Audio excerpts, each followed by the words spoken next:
Hey people, how are ya?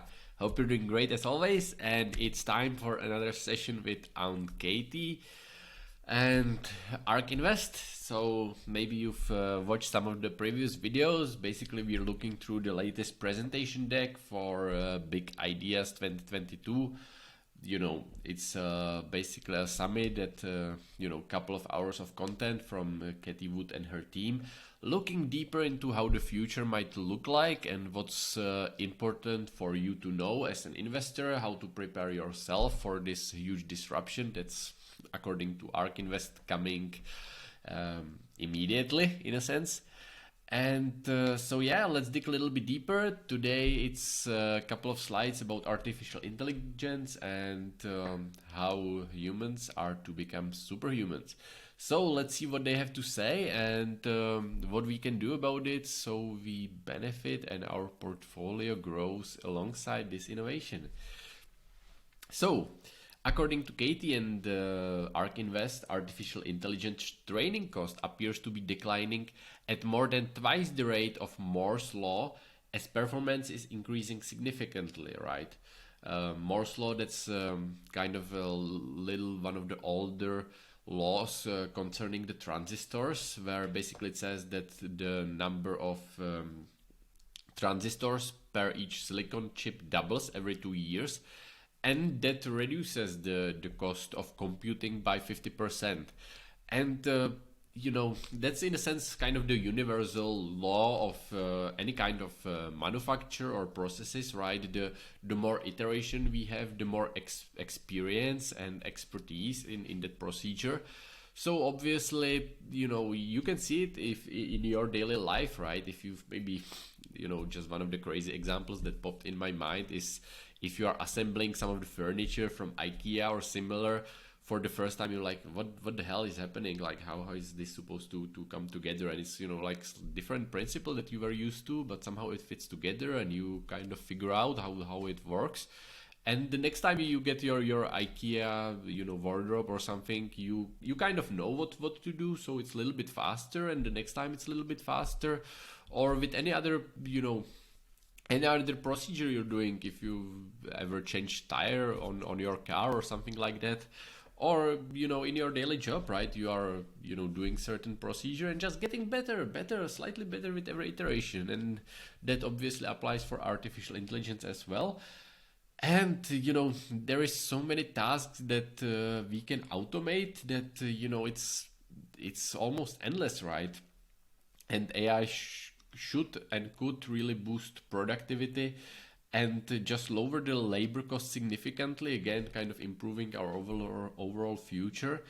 And according to ARK Invest, it seems like the market capitalization of AI hardware and software companies could scale at roughly 50% annualized rate. So obviously that's a huge number, right? If you are looking at this compounding effect, it really seems like something unprecedented. Obviously, this is whole kind of the ARK's ethos of their investment in these disruptive technologies. So obviously you have to take a presentation like this with a big grain of salt, because almost everyone can make a nicely looking presentation deck that might, present some of those interesting ideas. But again, Cathie and her team might not be that far off. There is definitely going to be a lot of innovation over the coming years. To what extent are their premises being fulfilled? Well, that's another question. But it's definitely worth noting. So let's take a little deeper into artificial intelligence. So again, as we kind of mentioned, right, here you can see cost to train one of their kind of the sample machines, right? What was the ARK's forecast and what would be according to the Moore's law, right? So according to the Moore's law, you can see this relatively steady decline, but ARK Invest is estimating that it might be just much more faster, that decline of the training cost. And basically here they are talking about GPT-3, which is a language model that uses deep learning to generate text ranging from translation to poetry composition, right? And obviously text and speech is one of those very complex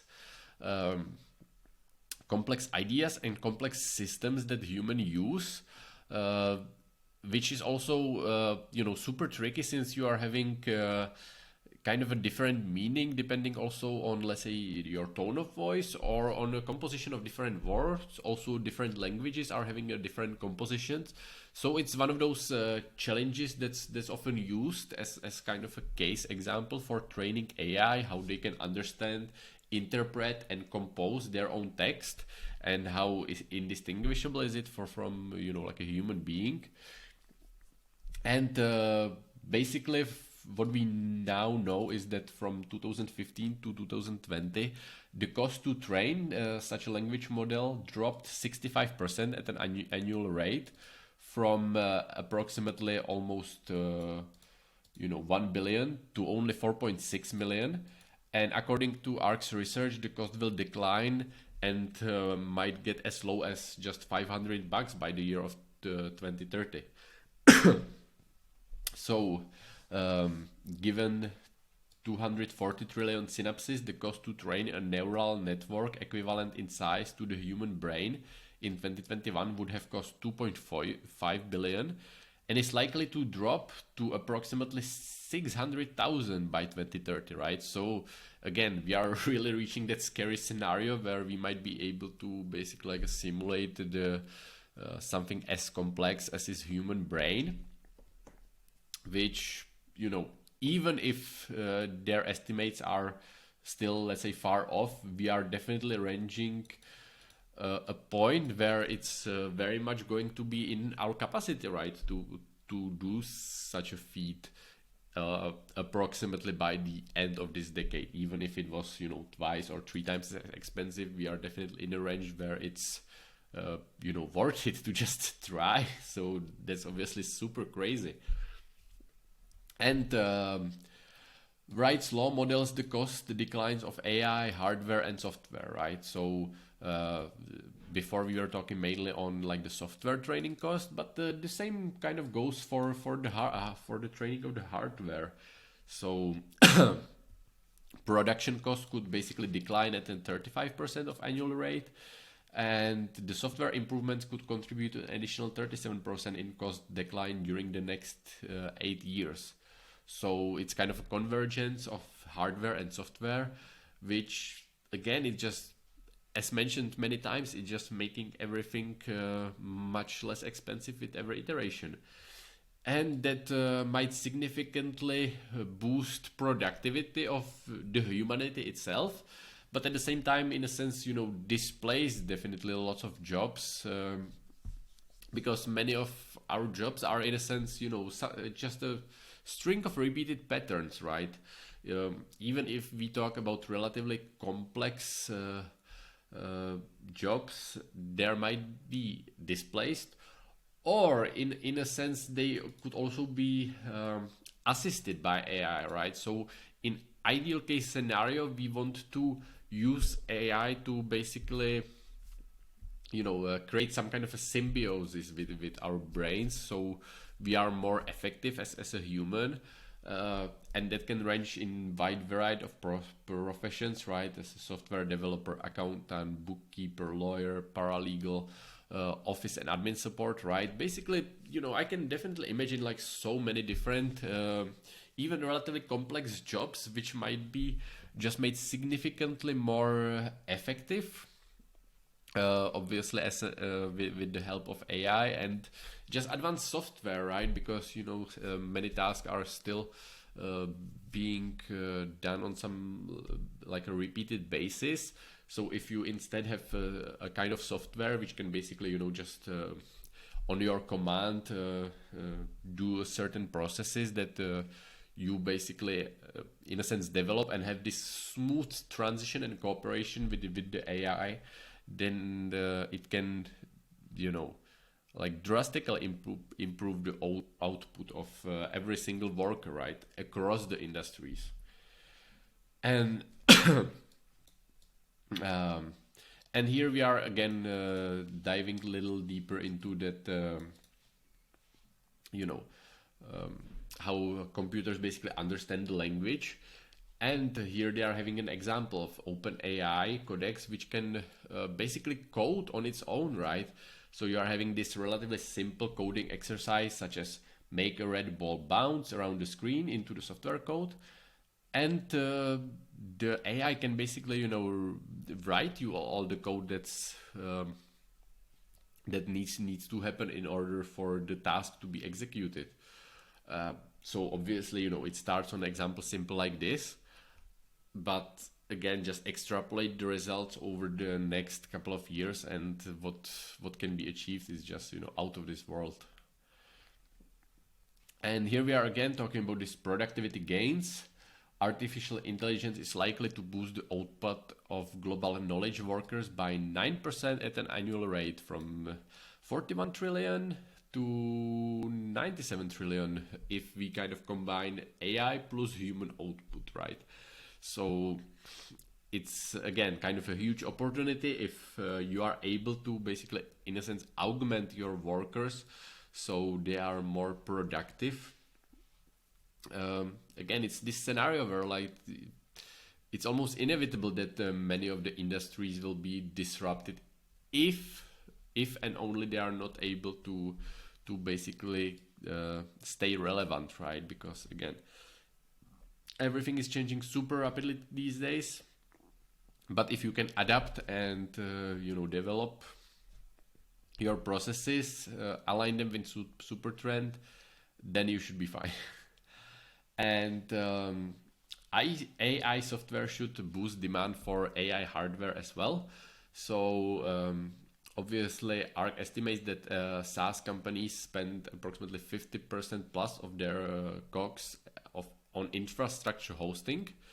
And as demand for AI grows, the demand for hardware could rise accordingly, right? So obviously, if you are processing such a huge amount of data, then you also need all the hosting platforms, the storage, the network that's connecting everything, the overhead, the maintenance of all these servers, the raw processing power.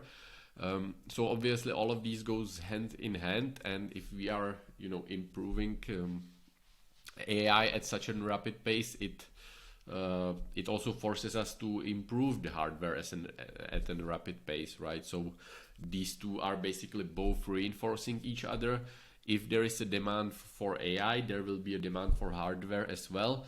So both of these are very viable option and something that should grow again immensely over the next couple of years. So as long as you are kind of a believer in some of those theses of Cathie Wood, then you must be super excited about the future, because obviously it's a huge opportunity, but again comes with a risk, and you have to be super careful because some of those companies are just not going to make it, right? It's it's a cutthroat world in a sense, right? And if you are choosing those that are not able to capture the full opportunity, then it's a tough place to be in. So again, kind of overall, artificial intelligence could scale from 2.5 trillion to 87 trillion in enterprise value by 2030. So just significantly higher kind of the overall enterprise value compared to internet, right? Which it almost feels like at this point ARK Investors sees internet as kind of this thing of a past in a sense, or something that's at this point more or less given. But there is this new layer coming on top of that, and now it's up to you to kind of make the right choice as an investor, right? To take a hard look in the companies you're investing, and how are they basically aligned with this trend. So that obviously could be really eye-opening. And so that was basically the AI. Next time we'll take a look at the digital consumers, right? A little more like the changes in the behavior of the humans and our society. And yeah, let's take it from there next time. Cheers. Everybody, Andre here from Jeremy's team at Financial Fortress. Hope you like the video, and if you would like to a little bit step up your investing game and to become successful in the long run, consider joining us inside the Financial Fortress on the link below. At the moment, we are over 3,000 people strong. Over 500 of us has more than 6 figures invested, and over 100 of us more than 7 figures. So it's obviously a great community of individuals that are very knowledgeable in the market, and we are here to really help you to get all the right resources that you need in order for you to be successful in the long run and make your own educated decision in the market that are best for you and your portfolio, and really making sure that you have everything you need to navigate this treacherous market that we are having at the moment. So join us on the link below and see you on the inside.